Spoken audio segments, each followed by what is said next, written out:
So the first thing I want to talk about is the persistence of the right. I think a lot about the power of the right these days.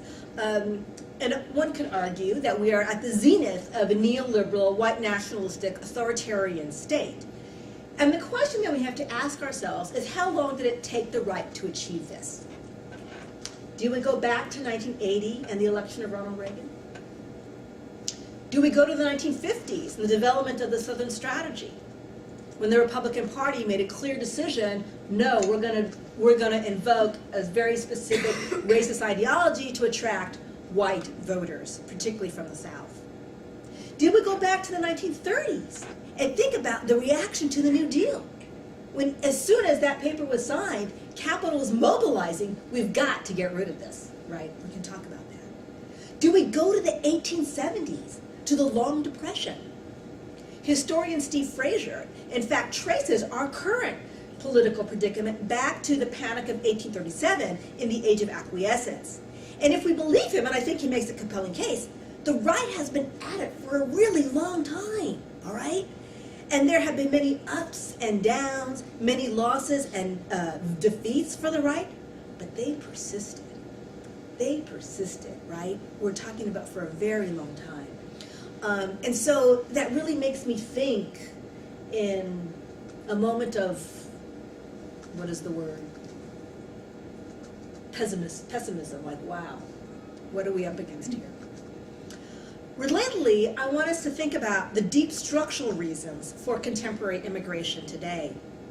As I mentioned, I've been researching foundational racial violence in the United States, and I think about the rise and fall of slavery in the Americas, particularly in the United States.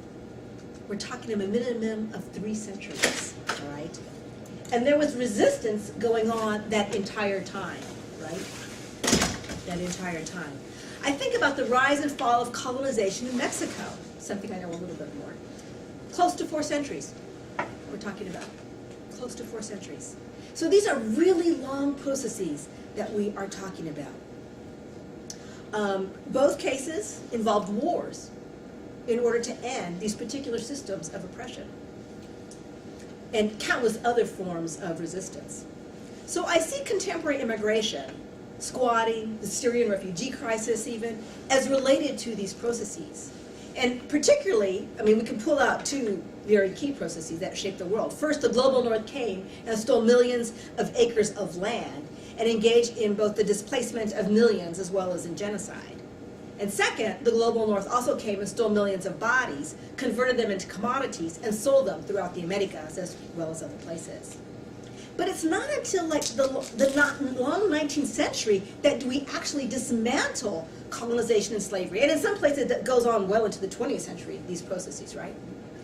Now one could argue that much of this immigration we see today is in fact a direct result of colonization, slavery, dispute and dispossession as forms of disruption and theft. In the Mexican case, as I said, which I know most, I mean, we can see it very clearly, these traces, right? One can directly trace contemporary immigration flows and Trump's proposed wall, his current policy, to manifest destiny of the mid-19th century. The U.S. provoking a war in order to acquire, huge tracts of land that would then create the territory of what is now the United States. We can look at this position of Mexicans who have long been and continue to be surplus labor for U.S. capital.